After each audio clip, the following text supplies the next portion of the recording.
I'm going to tell you something very interesting. Starting from you, a fascinating journey begins as we follow the line of descent winding its way back through time. This intricate pattern, which I call the chain of survivors and reproducers, links you to the very first stirrings of life that emerged from a chemical cauldron some 4 billion years ago.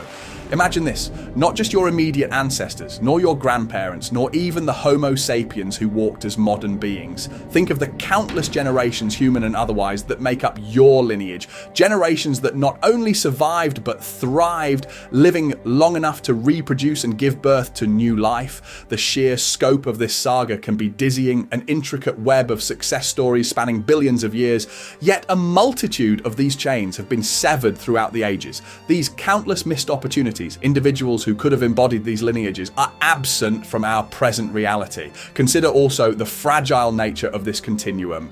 If, over the course of this vast 4 billion year stretch, any ancestor in your lineage encountered an unfortunate intersection of time and circumstance and failed to procreate, your chain would have snapped and you would cease to exist. His tapestry extends beyond individuals. The extinction of one species at one point in time wipes out all potential descendants that might have evolved over millions of years. These considerations underline the central role of survival and reproduction in the intricate dance of life. But let's move from biology to culture, where life's aspirations branch out into diverse pursuits: to become a master in the arts or sciences, to uphold religious principles, to excel in one's profession, to embody kindness or to help others. All these aspirations, while laudable, are secondary. Within your biological framework, there are two primary imperatives: survival and reproduction. If you were to abandon either of these fundamental goals, the species would suffer a modicum of repercussions. Unfortunately, in the course of our existence, we witness daily reports of lives ending prematurely. Suicide and 2 deaths per second cast a grim shadow over the world. Similarly, the desire to propagate one's genetic legacy runs through most of us.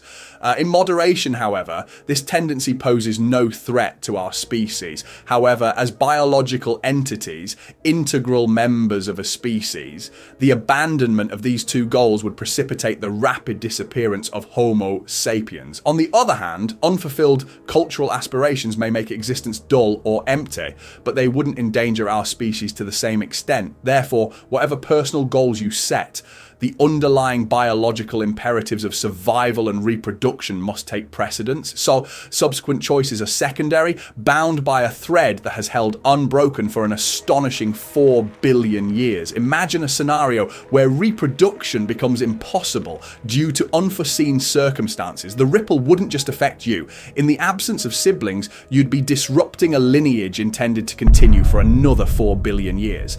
Does this perspective burden you with the gravity of existence? It's worth clarifying the terms survival instinct and reproductive instinct. These terms, although often used, misrepresent the complex ethological nuances that extend beyond animals to all living things. Consider, for example, an object that is incapable of perpetuating itself or producing replicas. Could we attribute lineage to its progress? A rock's existence marks a passive progression. It may be fragmented, but its fragments will never evolve into copies of the original. While an alternate universe with self-replicating rocks is conceivable, the living entities of our present universe actively maintain their own existence. Non-living entities exist passively, shaped by the vagaries of the environment. I will be exploring the intricacies of defining living entities in a forthcoming video. Stay tuned if this topic piques your interest. These considerations answer a fundamental question about the evolution of life. Questions are often asked about the instincts of the earliest beings. How did they know how to survive and reproduce? On closer inspection, however, this question begins to unravel. The first creatures lacked the nervous systems or brains necessary for knowing in the conventional sense. Their actions weren't guided by conscious knowledge. We categorize phenomena, assigning labels based on our artificial constructs. Categorization simplifies understanding, but it's difficult to conceive of living and non-living entities as different forms of a single essence. Objects in our universe have different physical and chemical processes. Consider the geochemical processes that shape rocks, a prime example.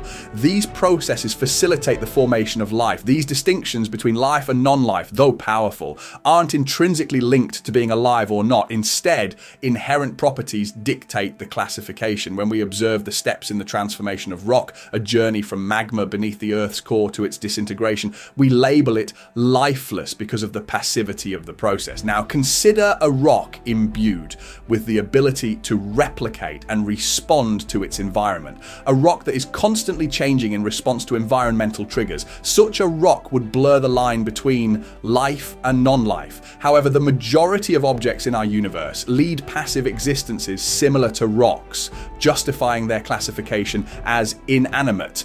However, the distinction between life and non-life is occasionally blurred. The Earth appears superficially inert, but when its reactions over eons under changing conditions are studied, parallels with living organisms are revealed. The Gaia hypothesis even proposes that the Earth is a living organism. This boundary between life and non-life becomes blurred when the origin of life is considered through the lens of abiogenesis, a dominant concept in modern biochemistry. The earliest living structures arose from the chemical evolution of non-living molecules. These primordial entities, resembling microscopic mobile structures, adhered to chemical gradients and transformed into more complex forms by assimilating molecules from their surroundings.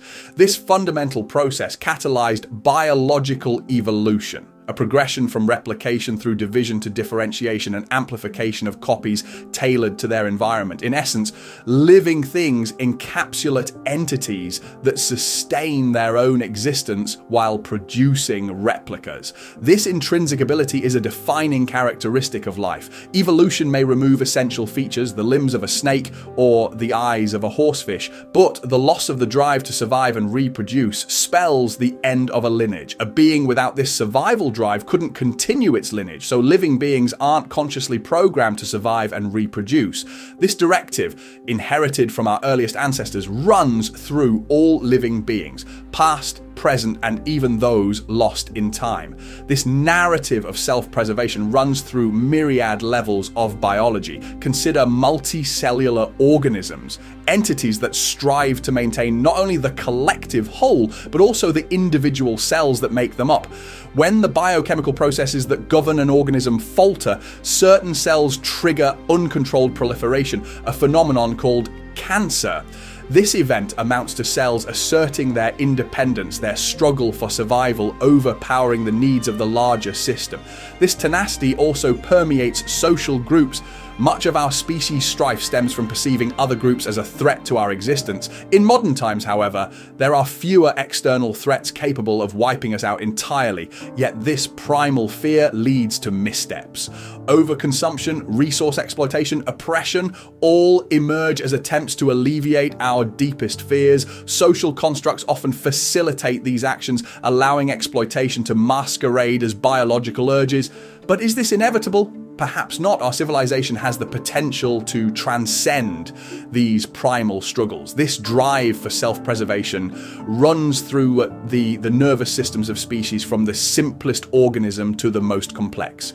Put aside thoughts of reproduction for a moment and turn your attention to survival instincts. Enter Caenorhabditis elegans, a humble worm with just 302 neurons. To put this in context, our own brains contain around 86 billion neurons and a similar number of glial cells. Despite this disparity, the worm's simplicity makes it an enlightening subject, offering insights into how the human brain works. Researchers have studied the worm's brain to decipher its preferences, to forage or to remain stationary. This seemingly simple choice has life-changing consequences for the worm's survival. The key player in this decision-making process is a solitary neuron called NSM. When it fires, the worm is foraging for food. When it remains silent, it is staying put. By analyzing 3 additional neurons, an artificial intelligence algorithm was created. This algorithm, which assesses neuron activity, predicted the worm's subsequent action with an astonishing 95% accuracy before the worm itself acted. Similar studies have been carried out on humans. By studying brain activity, it is possible to anticipate a person's inclinations before their conscious mind processes the information. What does this tell us about free will in humans and other creatures? Can we conclude from these experiments that we are mere machines driven by the impulse to survive and reproduce? Or does something more profound define humanity and its fellow creatures? These questions are worth exploring, and in future videos we will delve into each of them. Until then, I invite you to share your thoughts in the comments and subscribe to future content. Goodbye for now, until we meet again in the next video.